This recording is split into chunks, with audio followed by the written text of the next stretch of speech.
তো বন্ধুরা কেমন আছেন সবাই? আশা করছি আপনারা সবাই খুব ভালো আছেন। একটা জিনিস হয়তো আপনারা একটু লক্ষ্য করেছেন, কিছুদিন আগে ফোনের দাম কিন্তু অনেকটাই বেড়ে গিয়েছিল, তবে এখন মোটামুটি আবার একটা মিডিয়াম রেঞ্জে চলে এসেছে। আর এই সময় যদি আপনার বাজেট 20 থেকে 25,000 টাকার আশেপাশে হয়, তাহলে আজকের এই ভিডিওটা আপনার সঠিক ফোনটা বেছে নিতে অনেকটাই সাহায্য করবে। আপনি গেমিং এর জন্য ফোন নিতে চান, ক্যামেরার জন্য নিতে চান, ভালো ব্যাটারি ব্যাকআপ চান, কিংবা একটা পারফেক্ট অলরাউন্ডার ফোন খুঁজছেন, যে কারণেই ফোন নিন না কেন, সব ধরনের ক্যাটাগরির সেরা ফোনগুলোই আমি আজকের এই ভিডিওতে তুলে ধরেছি, যাতে আপনাদের আলাদা আলাদা করে ভিডিও দেখে সময় নষ্ট করতে না হয় আর খুব সহজেই নিজের জন্য সঠিক ফোনটা বেছে নিতে পারেন। তার বেশি বকবক না করে চলুন ভিডিওটা শুরু করা যাক। এই ভিডিওতে আমি A to Z সবকিছু বলে দেবো, কোন ফোনটা কাদের জন্য ভালো হবে, কেন ভালো হবে, কোনটা আপনার জন্য বেস্ট হবে, কোথা থেকে কিনবেন, কিভাবে কিনবেন, সবকিছু। তাই শুধু ছোট্ট একটা রিকোয়েস্ট, যদি ভিডিওটা ভালো লাগে তাহলে অবশ্যই লাইক করে চ্যানেলটি সাবস্ক্রাইব করে দিবেন।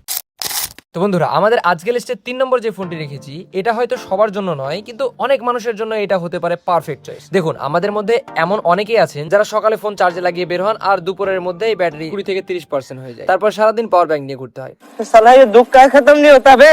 যদি আপনারও এই একই রকম অবস্থা হয়, তাহলে এই ফোনটা আপনার জন্য বেস্ট ইন্টারেস্টিং হতে পারে, কারণ এখানে রয়েছে বিশাল 7000 মিলিএমএর ব্যাটারি। মানে একবার ফুল চার্জ করে বের হলে বারবার চার্জার খোঁজার চিন্তা অনেকটাই কমে যাবে। আপনি যদি স্টুডেন্ট হন, অফিস করেন, কিংবা সারাদিন বাইরে থাকেন, তাহলে এই ব্যাটারি আপনাকে সত্যি একটা আলাদা কনফিডেন্স দেবে। আর শুধু ব্যাটারি থাকলেই তো হবে না, ফোন চালাতে গিয়ে যদি ল্যাগ করে তাহলে সব মজাই শেষ। সেদিক থেকেও ফোনটা ভালোই ব্যালেন্স। এখানে রয়েছে Snapdragon 6 Gen 3 processor, normal use, social media, YouTube, multitasking সবকিছু একদম আরামসে চলে। হ্যাঁ, এটাকে আমি হার্ডকোর গেমিং ফোন বলবো না, কিন্তু ভ্যাজুয়াল থেকে মিডিয়াম গেম করলে কোনো সমস্যা হবে না। আর একটা জিনিস আমার ভালো লেগেছে, এটা হলো এর 6.9 ইঞ্চেস 144 হার্জের ডিসপ্লে। এত বড় ডিসপ্লেতে সিনেমা দেখা বা আইপিএল ম্যাচ দেখার ফিলটাই আলাদা। তবে একটা কথা, এত বড় ডিসপ্লে দেখি রাতে আর মাত্র 5 মিনিট বলে ভিডিও দেখতে বসবেন না, কারণ কখন 1 ঘন্টা কেটে যাবে আপনি নিজেই বুঝতে পারবেন। ক্যামেরা মোটামুটি ভালো, পিছনে 50 মেগাপিক্সেলের রিয়ার ক্যামেরা রয়েছে, দিনের আলোতে ছবি মোটামুটি ভালোই, সোশ্যাল মিডিয়ার জন্য একদম পারফেক্ট। আর বন্ধুরা, এতক্ষণ পর্যন্ত আমি যে ফোনটার কথা বলছিলাম সেটি হচ্ছে Redmi 15 5G। তো বন্ধুরা, প্রাইসের কথা যদি বলি, যারা বাংলাদেশ থেকে দেখছেন, এখানে দুটো ওয়েবসাইট দেখতে পাবেন, এখানে mobiledogan.com আর এখানে একটা মোবাইল দোকান। তো আপনারা mobiledogan.com এ ক্লিক করবেন, তাহলে আপনারা এখানে দেখতে পাবেন Xiaomi Redmi 15 19,000 টাকার মধ্যে আনঅফিসিয়াল মার্কেটে অ্যাভেলেবল রয়েছে। আপনারা চাইলে এখানে গিয়ে আপনারা কন্ট্যাক্ট আক্সে ক্লিক করবেন, কথা বলে আপনারা খুব সহজেই এখান থেকে ফোনটা নিতে পারেন। আর যারা ইন্ডিয়া থেকে মূলত দেখছেন, তারা খুব সহজেই 24 থেকে 25,000 টাকার আশেপাশে পেয়ে যাবেন বেস্ট ভ্যারিয়েন্ট।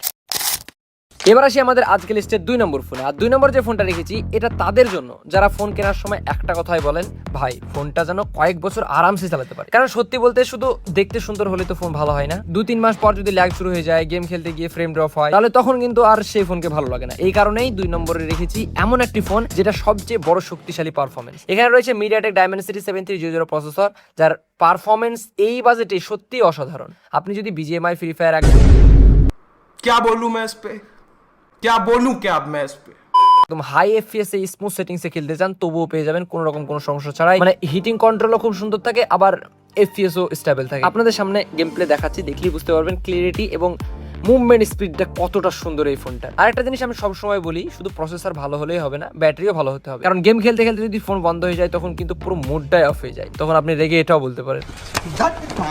আর সেই দিকটা হয়েও ভিভো এখানে দারুণ কাজ করেছে। এখানে রয়েছে 6500 মিলিএমএর বড় ব্যাটারি, তাই ঘন্টার পর ঘন্টা গেম খেললে ব্যবহার করলেও চার্জ নিয়ে খুব একটা চিন্তা করতে হবে না। ডিসপ্লে বেশ ভালো, 120 হার্জের রিফ্রেশ রেট রয়েছে। স্ক্রলিং, গেমিং কিংবা সোশ্যাল মিডিয়া ব্যবহার, ছোটখাটো কাজ খুব সুন্দরভাবে করতে পারবেন। আর ক্যামেরার দিক থেকে 50 মেগাপিক্সেলের রিয়ার ক্যামেরা দেওয়া হয়েছে, দিনের আলোতে ছবি মোটামুটি ভালোই তোলে। সোশ্যাল মিডিয়া পোস্ট করার জন্য একদম পারফেক্ট বলা যায় এই দামের মধ্যে। তাই যদি আপনার প্রথম প্রায়োরিটি হয় পাওয়ারফুল পারফরমেন্স, দীর্ঘ ব্যাটারি ব্যাকআপ এবং এমন একটি ফোন যেটা আজ শুধু ভালো নয়, আগামী কয়েক বছর ভালোভাবে পারফর্ম করবে, তাহলে Vivo T4X 5G এই ফোনটাই অবশ্যই দেখতে পারেন। তো প্রাইসটা যদি বন্ধুরা আপনাদেরকে দেখিয়ে দিই, যারা বাংলাদেশ থেকে দেখছেন তারা মোবাইল দোকানে দেখতে পারেন 22,000 টাকা এখানে দেখাচ্ছে। আর যদি mobiledogan.com এ দেখেন, তাহলে 19,000 টাকার আশেপাশে পেয়ে যাবেন। তো এখানে রিড মোডে ক্লিক করবেন, এখানে আপনারা দেখতে পাবেন Vivo T4X 5G। আপনারা খুব সহজেই 19,000 টাকার আশেপাশে পেয়ে যাবেন 5G ভ্যারিয়েন্ট। তো চাইলে এখানে গিয়ে আপনারা এখানে সেম ওয়েতে কন্ট্যাক্ট আক্সে ক্লিক করবেন, কন্ট্যাক্টে ক্লিক করবেন, এখানে খুব সুন্দরভাবে আপনারা এদের সাথে কথা বলে ফোনটা নিতে পারেন। আর বন্ধুরা, যারা ইন্ডিয়া থেকে দেখছেন, তারা মূলত এখানে খুব সহজেই 18 থেকে 19,000 টাকার আশেপাশে পেয়ে যাবেন বেস্ট ভ্যারিয়েন্ট। ফ্লিপকার্ট, অ্যামাজনে দেখতে পারেন।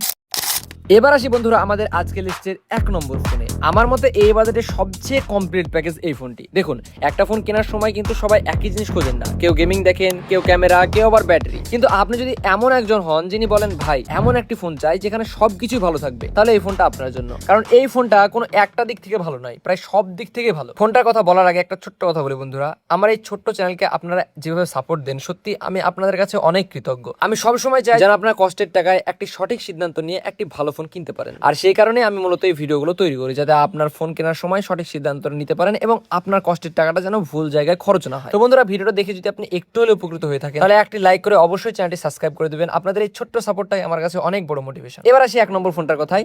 প্রথমে যদি ফোনটার ডিসপ্লে কথা বলি, এখানে রয়েছে 6.67 ইঞ্চি 3D কার্ভ POLED ডিসপ্লে। সত্যি বলতে এই বাজেটে এমন প্রিমিয়াম ডিসপ্লে খুব কম ফোনেই দেখা যায়, মানে আপনি পাবেন না আমি বলতে পারি। ভিডিও দেখুন, নেটফ্লিক্স দেখুন কিংবা ইনস্টাগ্রাম রিলস স্ক্রল করুন, সবকিছুতে একটা ফ্ল্যাগশিপ ফোনের মতো ফিল পাবেন। আরেকটা জিনিস আমি সবসময় বলি, ভালো ক্যামেরা শুধু ছবি তোলে না, সুন্দর স্মৃতিও ধরে রাখে। এই ফোনে রয়েছে 50 megapixel Sony LYT600 wise camera, ছবি অনেক বেশি শার্প আসে। আপনাদের কিছুটা ছবি দিলাম, দেখলেই বুঝতে পারবেন ছবির ক্লিয়ারিটি কতটা সুন্দর। মানে এই বাজেটের মধ্যে এত ভালো মানে পারফরমেন্স ছবির দিক থেকে খুব কম ফোনই পাবেন আপনি। পারফরমেন্সের দিক থেকেও ফোনটা যথেষ্ট ব্যালেন্স। স্ন্যাপড্রাগন 6 Gen 3 প্রসেসর, প্রতিদিন ব্যবহার, মাল্টিটাস্কিং, সোশ্যাল মিডিয়া, এমনকি নর্মাল থেকে মিডিয়াম গেমিং সবকিছু স্মুথভাবে পারবেন চালাতে। আর আমার সবচেয়ে ভালো লেগেছে এর হ্যালো ইউআই। অপ্রয়োজনীয় অ্যাপের ভিড় নেই, ব্যবহার করতে অনেক ক্লিন লাগে। অনেক সময় অন্যান্য ফোনে দেখা যায় ভালো হার্ডওয়্যার থাকার পরেও মানে সফটওয়্যারের কারণে ফোন ব্যবহার করতে বিরক্ত লাগে, কিন্তু এখানে সেই সমস্যাটা অনেকটাই কম। আর ডিজাইনের কথা যদি বলি, সত্যি বলতে ফোনটা হাতে নিলে কেউ সহজে বলবেই না যে এটা 20,000 টাকার আশেপাশের ফোন। কার্ভ ডিসপ্লে আর ভেগার লেদার ফিনিশ ডিজাইন এটাকে অনেক বেশি প্রিমিয়াম লুক দেয়। তাই যদি আপনি এমন একটি ফোন চান যেটা আজ কিনে আগামী কয়েক বছর নিশ্চিন্তে ব্যবহার করতে পারবেন, যেখানে ক্যামেরা, ডিসপ্লে, ডিজাইন, সফটওয়্যার আর পারফরমেন্স সবকিছুই একটা দুর্দান্ত ব্যালেন্স পাবেন, তাহলে আমার মতে এই বাজেটে 1 নম্বরে অবশ্যই থাকবে Motorola G85 5G। আর বন্ধুরা, এই ফোনটারও যদি প্রাইস আপনাদেরকে দেখিয়ে দিই, যারা বাংলাদেশ থেকে দেখছেন তারা মূলত এই mobiledokkan.com এখানে গিয়ে দেখবেন 25,000 টাকার মধ্যে আনঅফিসিয়াল মার্কেটে পেয়ে যাবেন 128GB ভ্যারিয়েন্ট। যদি 12/256 নিতে চান সেক্ষেত্রে 30,000 টাকার আশেপাশে আপনাদের পড়ে যাবে। তো আপনারা এখানে গিয়ে কথা বলে নিতে পারেন। আর যারা ইন্ডিয়া থেকে দেখছেন তারা খুব সহজে 18 থেকে 19,000 টাকার মধ্যে বেস্ট ভ্যারিয়েন্ট পেয়ে যাবেন অ্যামাজন, ফ্লিপকার্টে। এছাড়াও আপনাদের সুবিধার্থে আমি সব ফোনে বাইং লিঙ্ক ভিডিও ডিসক্রিপশন বক্সে দিয়ে রাখবো, আপনারা যদি চান সেখান থেকে নিতে পারেন। ওখানে আমাদের অ্যাফিলিয়েট লিঙ্ক দেওয়া রয়েছে, এর জন্য আপনাদের এক্সট্রা কোনো টাকা পে করতে হবে না, বরঞ্চ কিছুটা ডিসকাউন্টে পেয়ে যাবেন। চাইলে দেখে আপনাদের যেটা ইচ্ছে সেটা নিতে পারেন। তো বন্ধুরা, এই ছিল 15 থেকে 20,000 টাকার মধ্যে আমার মতে সেরা 3টি স্মার্টফোন। এখন আপনার প্রয়োজন যদি সবচেয়ে বড় ব্যাটারি হয় তাহলে Redmi 15 5G দারুণ একটি অপশন। যদি গেমিং আর পাওয়ারফুল পারফরমেন্স আপনার প্রথম প্রায়োরিটি হয় তাহলে Vivo T4X 5G দিকে যেতে পারেন। আর আপনি যদি এমন একটি ফোন চান যেটা সব দিক থেকে balance, camera, display, design, software experience এবং পারফরমেন্স, তাহলে আমার মতে Motorola G85 5G এই বাজেটের সেরা চয়েস। তবে একটা কথা মাথায় রাখবেন, কোনো ফোনই সবার জন্য পারফেক্ট হয় না। আপনার যেটা প্রয়োজন আপনার জন্য সেটাই বেস্ট ফোন, তাই নিজের ব্যবহার আর প্রয়োজন অনুযায়ী সিদ্ধান্তটা নেবেন। আর আপনার মতে এই 3টে ফোনের মধ্যে কোন ফোনটা 1 নম্বরে থাকা উচিত সেটা অবশ্যই কমেন্ট করে জানাবেন। আপনাদের কমেন্ট আমি নিয়মিত পড়ি আর অনেক সময় সেই মতামতের ভিত্তিতে পরে ভিডিও তৈরি করি। আজকের মতো বন্ধুরা এখানে শেষ করছি ভিডিও, দেখা হচ্ছে পরবর্তী কোনো ভিডিওতে। ততক্ষণ পর্যন্ত আপনারা সবাই সুস্থ থাকবেন, ভালো থাকবেন আর আমাকে যেভাবে সাপোর্ট করছেন এভাবে সাপোর্ট করে যাবেন। দেখা হচ্ছে পরবর্তী ভিডিওতে। আল্লাহ হাফেজ।